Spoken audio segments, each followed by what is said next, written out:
Elia from ColoratedCinematics.com, and today I will be showing you how to create a nice BALLIN intro in Adobe After Effects. But first I wanted to tell something to my subscribers. If you are subscribed to this channel and you don't get notifications from my videos or you don't see them in your feed, it's a common problem that YouTube is having right now. Well, actually YouTube is doing it on purpose, but if you still want to see all my videos, well, I upload daily, that's one thing, but if you want to get a notification when I upload a video, you can go to my channel. Next to the subscribe on the right top you can see in like an alarm bell, and if you click on there you can select to see the notifications for this channel. So if you want that, there you go. And apart from that, if you don't wish to follow this tutorial, like always, you can buy the project files with the link in the description, or if you want to support the YouTube channel.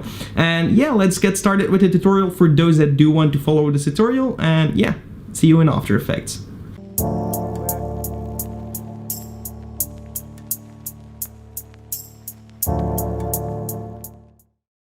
Alright, so here we are in After Effects, and I will be showing you how to recreate that BALLIN intro, which is pretty cool. It's a clean intro, really easy to create, but sometimes the most simplistic things are the best things to use in your projects.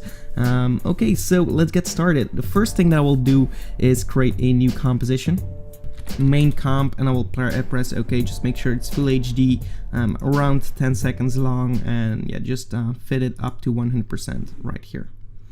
Then I will go right here and pick my rectangle tool, and I will just make sure that it has a stroke but no fill. So for the fill, we'll click on the actual name fill, cancel this, go to fill right here, and just make sure you don't have any fill here. And for the stroke, we're going to pick a white color with a width of something like 10. Now we're going to drag out a rectangle just like this. And of course, if you hold space, you can actually reposition it and put it in place around here. Depending on whatever you want, you can release it right here. Now we can go to the Align tool here, the Align tab. If you don't see that window, Align right here. And we can just center this out so that you're sure that it's 100% centered. Once you have done that, we can actually toggle it down, everything, all the settings for that shape. We can open it up again. And open up the rectangle here. And open up the transform. Well, I will make this a little bit bigger here. And we have a few options. If we go for the path and the stroke, you can see a lot of cool things here that we can change. For example, you can add dashes here. Stroke width, you can still change it right here. So maybe 7 is a little bit better, or no, something like 12 maybe. 12 is okay. Here you can select the direction of your path. I will change it, so we'll make it reverse here. And then right here I will also add something. So you have a bunch of things that you can add, which is pretty cool. I will go for trim path, and if I click on that, I can animate the path length here. So if we open that up, we can go for the start. We can animate it like this. So I will go 100% at the start, and at the beginning of my timeline I will click on the stopwatch to create a new keyframe, and then I will move something like 2 seconds, and I will make this 0. So now we have this animation. Really simple. I will select my 2 keyframes, right click, keyframe assistance, easy ease, and then I will jump into my graph editor right here, and I will make sure that I'm using the edit speed graph here. And I will start off quite fast, and well, maybe also a little bit slower, and just end really slow. So we'll drag this in here so we have a curve like this. And if I'm going to press 0, I will get something like this, which is pretty cool. I want it to end right here, so what I can do is offset it here. You can see you can offset it, and actually we will go to the beginning of my timeline, click on the keyframe, I will on the stopwatch for offset, and around 5 seconds I will also animate it just a little bit. And now we're going to see that it's also moving a little bit here, so it gives it a little bit more life, as you can see.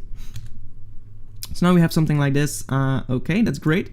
We'll close everything down, close the graph editor, and now we can actually add our text. So go to the text tool, and I'm going to write something like Tolerated Cinematics. I will use the font Lato, so I will search that font. And for my first part, I will make it bold here, and the second part, I will make it light.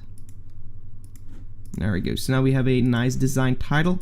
I will move my title right here in the middle of my rectangle, and I will make it a little bit bigger. Make sure it starts from the center, around here, and then also align it like so, and just maybe put it 1 pixel above so it's nicely centered in here. So now we have our text in the middle. What we'll do is go to the beginning of my timeline, click on the text, go to Effects and Presets, search for text, close it down, well, search for text, okay, there we go. So now we have the folder text. I'm going to close this down and open it up again, and then you will see all the folders that you have right here.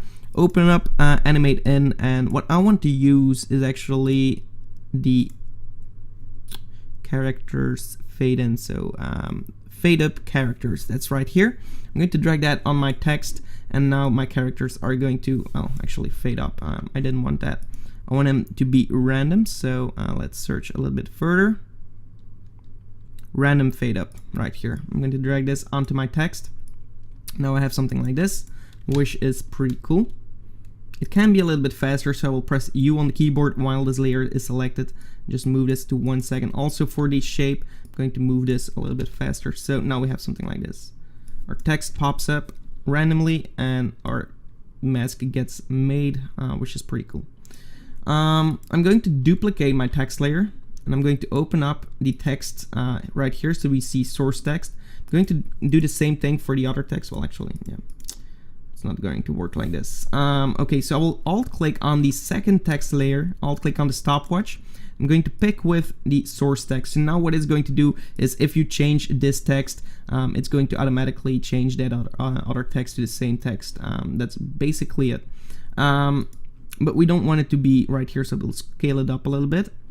Like so, for example, move it down. We can actually just lock it so we don't accidentally click on it when we are trying to change the text right here. So now if I click on here, it's going to be the background text, and if I change this, you will see that the other text also changes. Right here on this text, well, before we actually lock it, we need to actually also random fade up here. So add a random fade up, and now we're going to get something like this.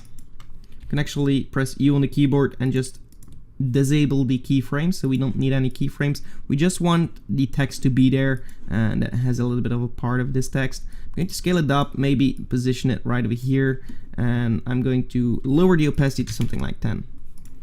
Then go to Effects and Presets, Blur and Sharpen, add a Gaussian blur here, and I'm going to add like 50% blur, for example, maybe the opacity to something like 5, depending on what you want.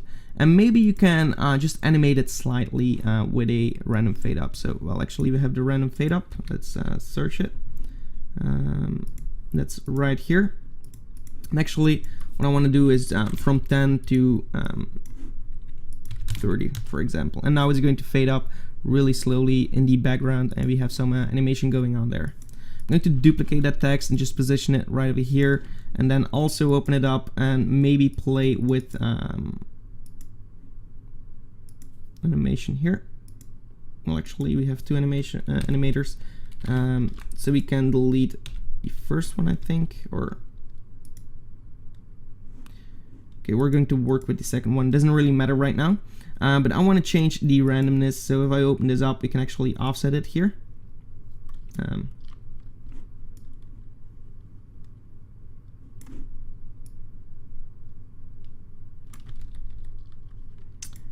Go into advanced and just change the random seed right here so we get something different on the bottom. So now you can position it a little bit better depending on whatever you prefer. So, but now we have some life in the background while this is happening as well, so that's also pretty cool. What I will do now is just duplicate my my shape layer here actually, and I will go and make it a little bit thicker. So I will jump into the content rectangle stroke and change the stroke to something like 15 or maybe 17, and then I will jump into my other rectangle. We'll go to the rectangle, also the stroke, and change the color to a different color, so maybe a yellow kind of color, something like this. And if we're going to animate this, we're not going to see anything because it's actually the same timing. We just want this to offset a little bit so that we can see the beginning, and then right here you will see the beginning. But because we're almost at the end, you're not going to see a big difference. But like, for example, right here, you can see that it's pretty long, and now we have this kind of animation. And immediately, because of the color that you add, it gives a lot more vibrance to everything. So you can go ahead and change your text maybe right here. Well, actually, see, you have to log them, and then you can just click on this text and nothing gets broken then again. We can also pick a yellow color for the text, for example, and that's also pretty cool. Now we have something like this.